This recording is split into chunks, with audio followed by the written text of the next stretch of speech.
You will be a hero kung hindi mo nililimitahan yung sarili mo na magbigay ng serbisyo sa mga tao. At saka wala kang inaasahan na katabi.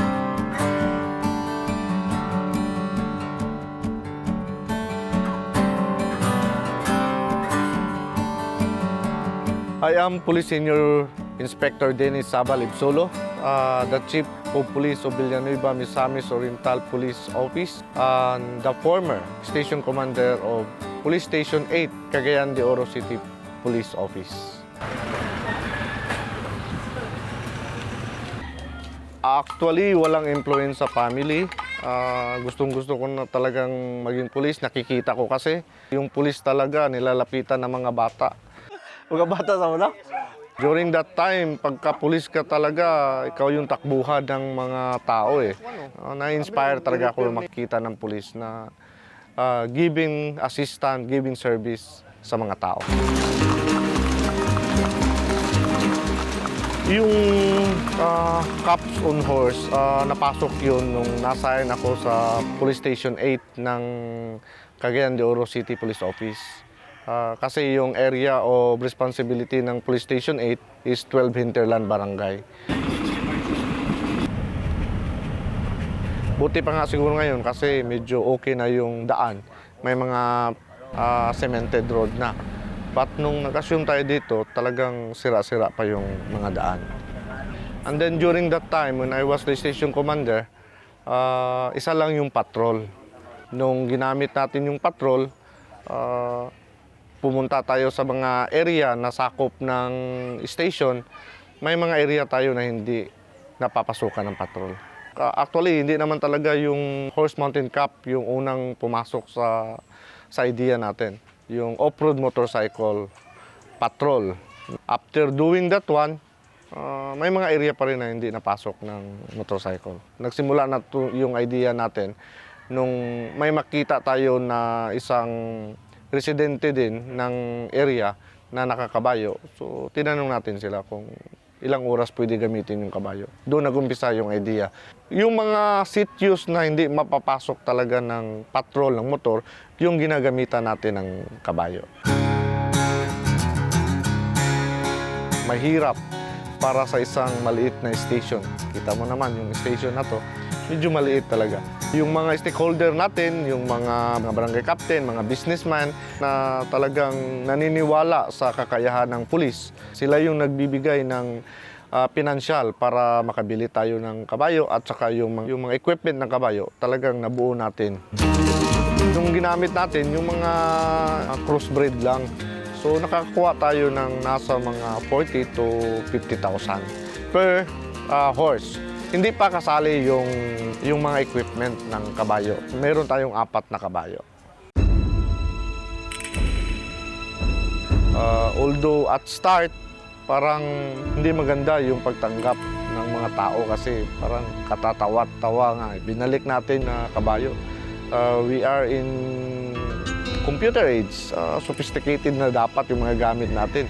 Pero dito, binalik natin yung kabayo, they keep on laughing kasi nakita nila na ano ba naman to. Imbis na ma-develop, paatras yung pulis. In-implement natin yun November 2015. And because of that program, marami tayong mga accomplishment na nakuha. Yung mga community na nakikita nila, parang natutuwa sila kasi in-adapt natin yung culture nila eh. So sila na rin yung nagbibigay ng mga impormasyon kasi parang nakita nila, oh, itong pulis na to ah. So yung traditional na gamit ng kabayo, binalik. Again, because of that project, we have neutralized yung mga illegal mining, yung mga illegal loggers, yung mga wanted person na nagtatago sa mga bundok kasi napapasok na nga natin. Kasi mostly ng mga sasakop ng mga area ng Police Station 8 dito is IPs, yung mga indigenous people. So pag nakikita nila yung pulis, nakaka-smile sila kasi they feel they are safe, they feel na pwede na silang magtanim kasi nandun yung pulis. May case kasi dito na hindi nakapagtanim kasi natatakot sila na may mga bandits, ayaw na nilang lumabas ng bahay. But nung ginawa natin yung project na yun, nakakapagtanim na sila, masaya na sila. Kasi dati nakakapagtanim na sila. But hindi sigurado na sila yung mag-aani ng mga tinatanim nila. Nung magtanong-tanong ako, nalaman ko na nakikita lang pala yung pulis pagka may hinuhuli. So pag nakikita nilang pulis, may huliin. Kaya natatakot sila, baka hulihin. Ilan na yung edad? Ilan na edad mo? But in my stand as the station commander, natutuwa ako kasi lumalapit na sila, kumakausap na sila sa atin. At yung smile talaga ng tao na nandun. Kahit gaano kalayo, kahit gaano kapagod, makita mo lang yung smile ng isang bata, tao na nandun. Talagang nakakawala ng pagod. Gustong-gusto ko talaga na maibalik yung perception ng public na pagka-pulis, talagang tatakbuhin mo, gustong-gusto mong makausap kasi alam mo na safe ka pag nandyan yung pulis. Kasi yun yung nakikita ko dati sa pulis. Para sa akin, na-fulfill ko.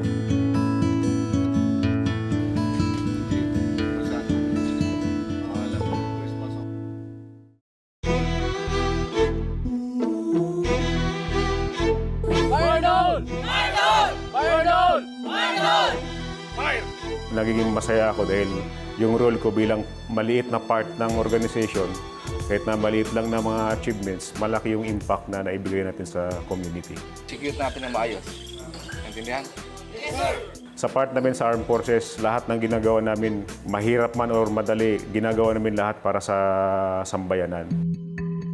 I'm Lieutenant Colonel Francis A. Señoron. Currently, ako yung Assistant Division Chief ng Logistics Management Division, Office of the Deputy Chief of Staff for Logistics, Armed Forces of the Philippines. Ang pangarap ko doon, gusto ko maging engineer eh. After ng high school ko, nag-take ako ng scholarship sa Technological University of the Philippines. So natanggap ako bilang estudyante ng mechanical engineering. But mahirap yung sitwasyon ng buhay kasi although scholar nga ako, but yung allowance ko na weekly, medyo hirap yung parents ko na ipoprovide sa akin. So there was a time na nagkaroon ng dissemination na mayroong entrance exam sa PMA. Naisip ko na ito yung way ko na makatapos mag-aral at the same time matulungan ko yung family ko. After ng graduation namin sa PMA, nagkaroon kami ng basic course. So ako kasi dahil siguro may background ako ng mechanical engineering, napunta ako sa Corps of Engineers. Ngayon nga, nung nasa engineer ako, nag-organize yung engineer ng Army ng Engineer Combat Company. Ako yung commanding officer, pinag-undergo ako ng EOD course, yung Explosive Ordnance Disposal course. But after ng graduation, kinuha ako ng Explosive Ordnance Disposal Battalion ng Philippine Army. So hindi na ako nakabalik sa engineer. So doon na yung nag-start ng career ko sa explosives. Yun nga lang, dahil napunta ako doon sa explosives, wala akong choice kundi i-explore ko yung mga opportunities kung ano yung available na opportunities sa akin sa trabaho na yun. Which is, mabilis din ako nakapag-adjust kasi mahilig akong magkalikot. Yung mga bomba-bomba na yan, mahilig akong magkalikot eh. Wala nang bata pa ako kaya mas lalong nabigyan ako ng opportunity doon na i-explore yung mga possibilities. Ito yung paborito ng mga terorista na gamit, yung Improvised Explosive Device. Sa part ng mga terorista is madali siyang gawin, mabilis siyang i-deploy doon sa target, but once na sumabog siya, yung devastation niya sa kanyang target is matindi. Nung nasa EOD battalion ako, ang nakita ko na mahirap na trabaho nung lumaganap yung mga improvised explosive device. Nakita ko yung risk na hinaharap ng mga EOD personnel namin araw-araw. Lalo na nung lumabas na yung mga bomba na cellphone activated na. Kasi nung araw kasi ang bomba, pinuputulan namin yung wires parang sa pelikula. But nung pumasok na yung mga cellphone na yung switch na ginamit sa IED, medyo mahirap na siya. Although may mga technologies naman na available sa market, but these are very expensive nga na technologies.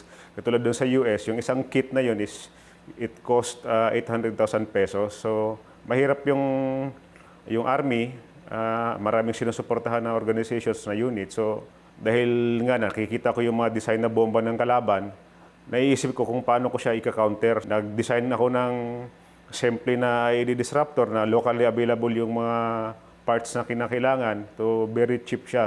Ginamit ko yung sariling resources ko, sarili kong pera. para makapag-design. Then I came up with a prototype. Nung meron akong prototype, functional testing. Nung nabuo na namin, na testing na namin, sabi ko mag-assemble tayo ng 10. Pinadala namin sa Mindanao. So nung nasa Mindanao na, sabi ko kahit isa or dalawa lang dyan na bumalik at nagsabi na positive yung accomplishment, ito yung gawin natin na reference para mapunduhan tayo ng Army. A week after na na-deploy sa field, maganda na yung mga score niya. So, dinocument namin. Nung na-document namin, yun na yung time talaga na nabigyan na ng suporta ng Army. Nag-mass produce kami ng ganong disruptor, then pinadala namin sa field. So, hanggang sa ngayon, tuloy-tuloy pa rin na ginagamit ng mga EOD technicians natin sa field. Na-assign ako sa armament company ng Philippine Army for 3 years. So, ang trabaho namin is lahat ng mga bagong baril na pinrocure ng Philippine Army dumadaan sa amin. Then we conduct yung ballistics test bago i-deploy sa field. Ang advocacy ko kasi sa military is we should be self-reliant. Kasi kung magiging reliant tayo sa ibang bansa, pag time will come na hindi tayo pagbebentahan, saan tayo pupunta? Ano mangyayari sa atin? Napatunayan din namin na yung simpleng problema, kinakailangan lang ng simpleng solusyon. Napakamura lang talaga niya. Ang nagpamahal lang doon yung explosive lang na ginamit eh. But yung ibang parts talaga, siguro mga 100, siguro 200. Napakamura lang talaga niya. But kung makita mo yung performance na sa field, parang mas maganda pa nga siya doon sa US na technology eh. Kasi yung mga nabibili natin sa US, talagang i-maintain mo siya kasi para siyang baril eh. So i-maintain mo siya, bibili ka ng bala. So pag naubos yung bala mo, bibili ka na naman sa US ng bala. Sa akin, once na may fire mo siya, wala, natapos na yung trabaho niya. Wala kang maintenance kasi tubig lang yung kinakailangan eh. Wala kang mga komplikadong maintenance na gagawin. Talaga napakasimple lang talaga niya. Nung lumaganap yung bombing sa Central Mindanao, nakita ko na ang safety ng mga tao is not only the responsibility ng gobyerno, it needs the involvement ng ibang stakeholders, lalo yung mga civilians. So what I did is, nagkanta ako ng mga lectures sa mga marketplace, sa mga school, sa mga simbahan, sa mga transport sectors. Nagli-lecture ako na ito yung tinatawag na improvised explosive device, ito yung mga components, ito yung mga indicators. Pag nakita ninyo, ito yung mga dapat ninyong gawin. So, nang sa ganon, pag nakakita ng bomba yung mga tao, alam nila na hindi tayo pwedeng lumapit dyan. Kinakailangan i-report natin sa mga authorities. So, dahil doon, tumaas yung level ng vigilance at saka awareness ng mga tao. Marami nang yung mga cases na nagre-report na sa amin, pag nag-responde kami sa area, alam nila kung anong gagawin nila, lumalayo na sa bomba. So, dahil doon, marami tayong buhay na nailigtas, marami tayong mga properties na naprotektahan from the unwanted detonation ng mga improvised explosive device. Nakita ko kasi yung evils ng giyera. Nakita ko yung mga distractions na cause ng giyera. But sa tingin ko nga, ang palaging natatalo sa giyera is yung mga civilians eh. So sa akin, as much as possible, kung kayang hanapan ng peaceful solutions lahat ng mga conflicts, gawin natin kasi sayang yung buhay, sayang yung mga henerasyon na nasisira dahil sa giyera. Sa akin naman, kung paano pa tayo makadiscover ng mga bagong technologies, mga bagong equipment para maprotektahan yung armed forces, maprotektahan yung mga civilians, gagawin natin. Iniintay natin na kung ano pa yung mga challenges na ibigay ng may kapal sa atin, and we are very willing to accept the challenge.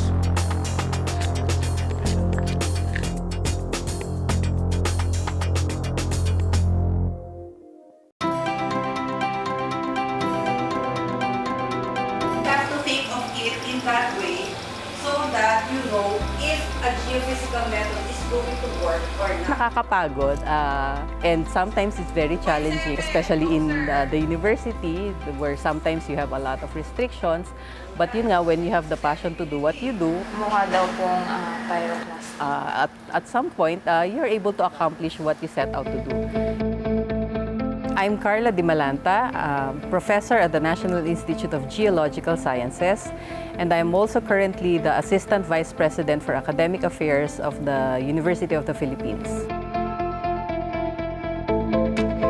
My field of expertise is geophysics, so it requires using scientific equipment, which we employ in our fieldworks to investigate what we normally do not see on the ground. Kasi yung geology is not a very popular course. A lot of people are not yet very familiar with how the Philippines was formed in terms of its geology. A lot of them do not understand why we have a lot of earthquakes, why we have a lot of volcanoes, why we usually experience landslides, especially when we have tropical cyclones or typhoons. So it's important for people to understand that this is the natural geologic setup of the Philippines.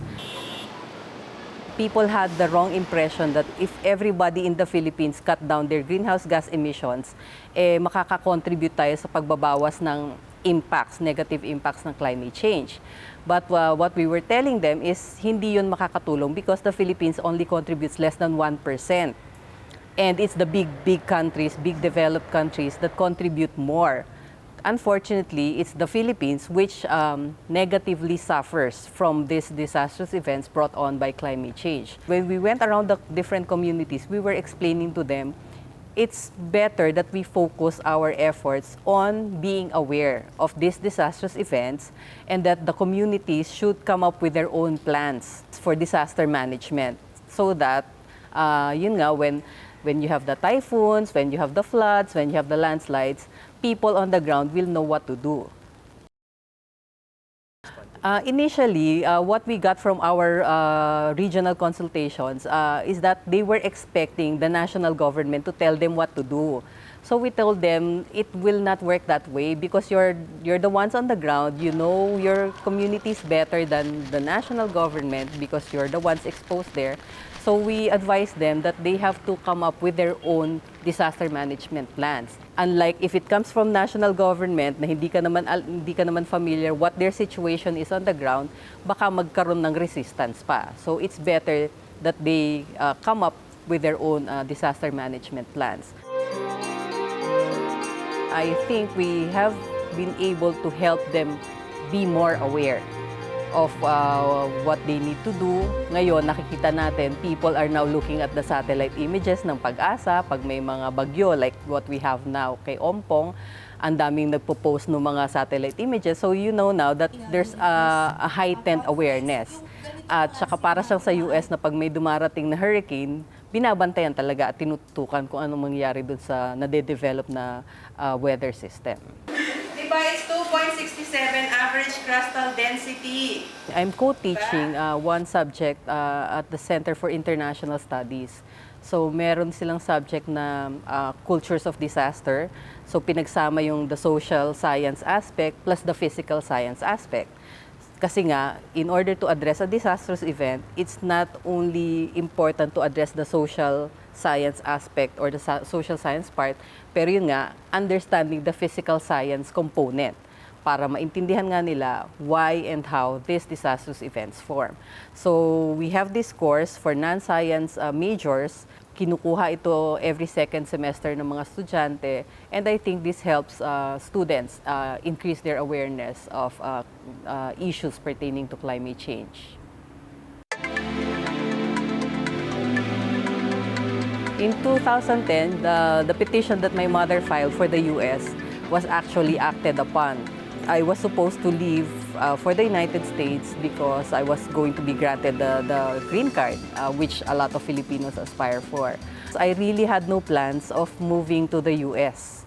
My plan really was to stay in the Philippines and teach because in the Philippines, I'm the only one with a PhD teaching the geophysics course. Of course, there are other people teaching the subject, but I think it's my obligation to guide and mentor other students. And the accomplishment comes in the form of when you have your students graduate, when they become more successful than you, so you would like to think that you contributed to their success.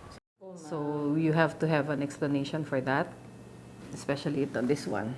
Diba? Wala siyang signature na nakikita eh. I would like to be remembered as a teacher whose role has now changed kasi that's what we keep telling our teachers now, that in the current setting, teachers now have to be, aside from being a mentor and an educator, we also have to be administrators. So like myself, I have an administrative position. I do research and we do the extension work, even if it's not a requirement. Because again, we believe that this is something that we need to share with our young students outside of UP, outside of Metro Manila, outside of Luzon. I think that is how I want my students to remember me, as somebody who is able to play all these roles aside from being just a teacher. Ladies and gentlemen, Dr. Carla Dimalanta. it's a very special distinction and recognition. It was a very hard selection process na unlike before, they selected 10 teachers, now they selected only 4. So the competition was really very, very hard, and the process that we went through was really very tough. A warm round of applause to our 2018 Metrobank Foundation Outstanding Filipinos. Sobrang saya. Walang mapapaglagyan na saya na nanalo tayo Metrobank Foundation Outstanding Filipino. I am not aim na ma-recognize. So, yan sa akin lang is masaya na ako na makita na safe yung tao. Masaya sila. Magaan na yung loob nila sa kapulisan.